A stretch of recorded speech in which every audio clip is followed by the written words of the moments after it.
Hello students, in the unit surface chemistry अभी हम लेने जा रहे हैं कोआगुलेशन ऑफ कोलाइड्स। तो बच्चे, हमने पिछले लेक्चर में पढ़ा था कि colloidal particles carry charge either positive और नेगेटिव, इसी वजह से वो इलेक्ट्रोफोरेसिस का फिनोमेना शो करते हैं।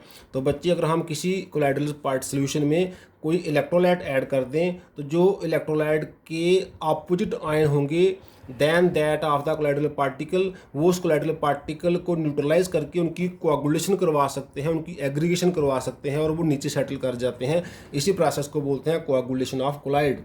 द प्रोसेस ऑफ एग्रीगेशन होता है इकट्ठे हो जाना ऑफ the colloidal particles into precipitate बन जाना और नीचे सेटल कर जाना by addition of suitable electrolyte is called coagulation.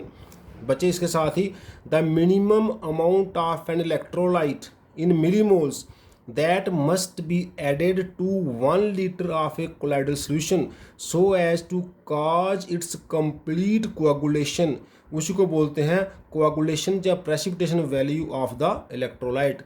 हमने किसी कोलाइडल सॉल्यूशन की कोआगुलेशन करवाई किसी इलेक्ट्रोलाइट के द्वारा, तो वो कितने मिलीमोल से हो गई, कम से कम हमने ऐड किया ताकि उसकी कंप्लीट कोआगुलेशन हो गई, उस वैल्यू को बोलते हैं coagulation value of that electrolyte. तो बच्चे, किसी की कोआगुलेशन वैल्यू डिसाइड करने के लिए हमारे पास एक रूल है जिसका नाम है हार्डे-सुलजे रूल, जिसको टू वेज में स्टेट किया गया है। फर्स्ट स्टेटमेंट इसकी क्या है? The ions carrying charge opposite to that of the sol particles are effective in causing coagulation. तो ये तो कॉमन सेंस की बात है। जो कोलाइडल पार्टिकल का साइज होगा उसके जो अपोजिट चार्ज वाला आयन होगा वही उसकी कोआगुलेशन के लिए इफेक्टिव है, क्योंकि इलेक्ट्रोलाइट में बोथ टाइप के आयन होंगे, कैटायंस भी होंगे, एनायंस भी होंगे। अगर नेगेटिवली चार्ज साल होगा उसको पॉजिटिवली चार्ज इलेक्ट्रोलाइट का जो पार्टिकल है वो कोआगुलेशन करेगा एंड वाइस वर्सा। और सेकंड पॉइंट क्या है? coagulation power of the electrolyte is directly proportional to the fourth power of the valency of the ions causing coagulation। जो आयन कोआगुलेशन कर रहा है उसकी जो फोर्थ पावर है वो उतना कोआगुलेशन करेगा वो किसी कोलाइडल सॉल्यूशन का। जैसे मान लो हमने किसी नेगेटिवली चार्ज सॉल्ट की कोआगुलेशन करानी है, उसके लिए पॉजिटिवली चार्ज पार्टिकल चाहिए, तो सबसे कम पावर होगी जिसकी चार्ज प्लस, जैसे Na+ की कम वैल्यू होगी, उससे ज़्यादा वैल्यू होगी मैग्नीशियम 2+ की, उस जिसकी इसका फोर्थ पावर होगी वो इतनी ज़्यादा वैल्यू बढ़ जाएगी, उससे ज़्यादा वैल्यू होगी एल्यूमिनियम 3+ की। तो जैसे जैसे चार्ज बढ़ेगा वैसे वैसे उसकी कोआगुलेशन वैल्यू भी जो है बढ़ती जाएगी, मतलब वो हमें कम चाहिए होगा, उसका मिली मोल्स में थोड़े से ही कोआगुलेशन हो जाएगी। जी हमें मोर क्वांटिटी में चाहिए होगा, जी लेस में, जी और भी लेस में फॉर नेगेटिवली चार्ज सॉल्ट। जैसे जैसे charge on the opposite charge on the cation बढ़ेगा वैसे वैसे नेगेटिवली चार्ज जो सॉल्ट है उसकी कोआगुलेशन की जो है जल्दी होती जाएगी, थोड़ा सा ऐड करने से ही होती जाएगी। Same is the process for positively charge. अगर हमारे किसी पॉजिटिव चार्ज सॉल्ट को कोआगुलेट करवाना है, हमें नेगेटिव आयन उसकी कोआगुलेशन काज करवाएगा। जैसे उसमें वैल्यू कैसे चेंज करेगी? Cl नेगेटिव की सबसे कम वैल्यू होगी, उससे ज़्यादा वैल्यू होगी से 2 वाले की सल्फेट 2 नेगेटिव की, और उससे ज़्यादा वैल्यू हो जाएगी बच्चे फास्फेट होता है PO4 3 नेगेटिव। This is all about coagulation of colloids and Hardy Schulze rule. Let us take now what are emulsions. तो हमने पीछे क्लासिफिकेशन में पढ़ा था कि ऐसे कोलाइड जिसमें both dispersion medium and dispersed phase जो हैं वो लिक्विड होते हैं, दे आर कॉल्ड इमल्शन। तो वही definition, colloids in which both dispersed phase and dispersion medium are immiscible liquids, they are called emulsions. जैसे कि मिल्क, इसकी एग्जांपल हमने वहाँ भी देखा था। टाइप्स देखते हैं इमल्शन की। हमारे पास 2 टाइप हैं। ऑयल इन वाटर नाम से पता चल रहा है, इमल्शन इन विच डिस्पर्स्ड फेज जो है वो ऑयल होगा और डिस्पर्शन मीडियम जो है वो वाटर होगा। मींस सल्यूट की जगह ऑयल होगा, सॉल्वेंट की जगह वाटर होगा।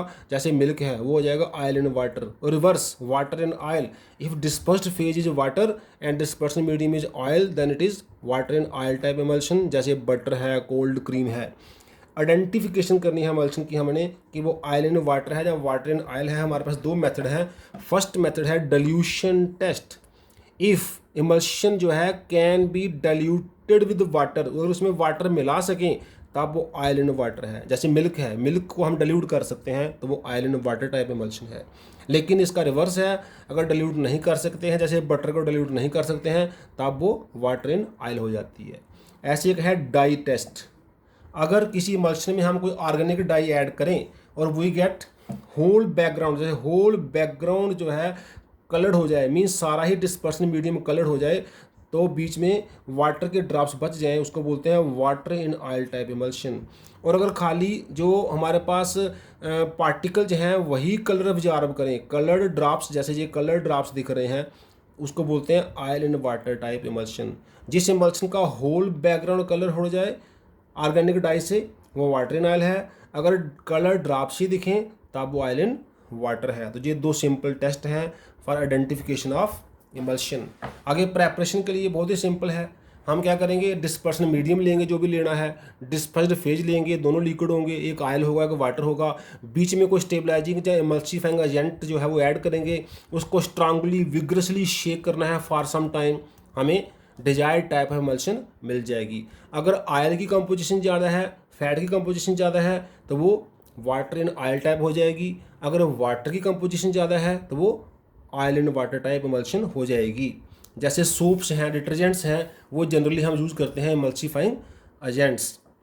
एप्लीकेशन ऑफ इमल्शन देखते हैं बच्चे कुछ। जैसे मिल्क है, हम जानते हैं मिल्क एक टाइप की ऑयल एंड वाटर टाइप की इमल्शन है। तो milk is an important constituent of our diet, is an emulsion of fat in water या ऑयल इन वाटर, जो हम लगभग किसी न किसी फॉर्म में डेली अपने एडिटिव्स, फूड एडिटिव्स में यूज़ करते हैं। सेकंड है क्लींजिंग एक्शन ऑफ सोप, जो होता है, जो सोप्स कपड़ों को साफ करता है, दैट इज बच्चे based upon formation of oil and water type emulsion. जो डर्ट के पार्टिकल हैं ऑयली, वो वाटर के पार्टिकल में मिक्स होके एक इमल्शन बन के वॉश आउट होके बाहर चले जाते हैं। नेक्स्ट है मेडिसिन एंड कॉस्मेटिक, कुछ होते हैं हमारे जो हम यूज़ करते हैं।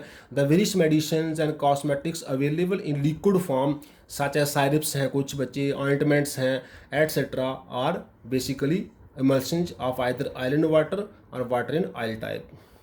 ऐसे बच्चे कंसंट्रेशन ऑफ सल्फाइड और जो है बाय फ्रॉथ फ्लोटेशन प्रोसेस, जो हम नेक्स्ट लेसन में पढ़ेंगे, वो भी इमल्शन पे बेस्ड है। In concentration of sulphide ore by froth flotation process the oil जो होता है forms emulsion with ore particles. when air is bubbled through the emulsion it rises to the surface as foam and is skimmed off। तो ये वाला हमने concentration of sulphide और by froth flotation process आपने 9th class में भी पढ़ा होगा। इसको हम इस 12th क्लास में फिर से मेटलर्जिकल ऑपरेशन चैप्टर में नेक्स्ट जो 6th लेसन है हमारा उसमें रिपीट करेंगे। तो ये बच्चे कुछ क्या हैं, कुछ ये एप्लीकेशन जो है इमल्शंस की, जो हम कहीं ना कहीं डेली लाइफ में या इंडस्ट्रियल लाइफ में यूज़ करते हैं। तो आज हम यहीं क्लोज करते हैं बच्चे। थैंक्स।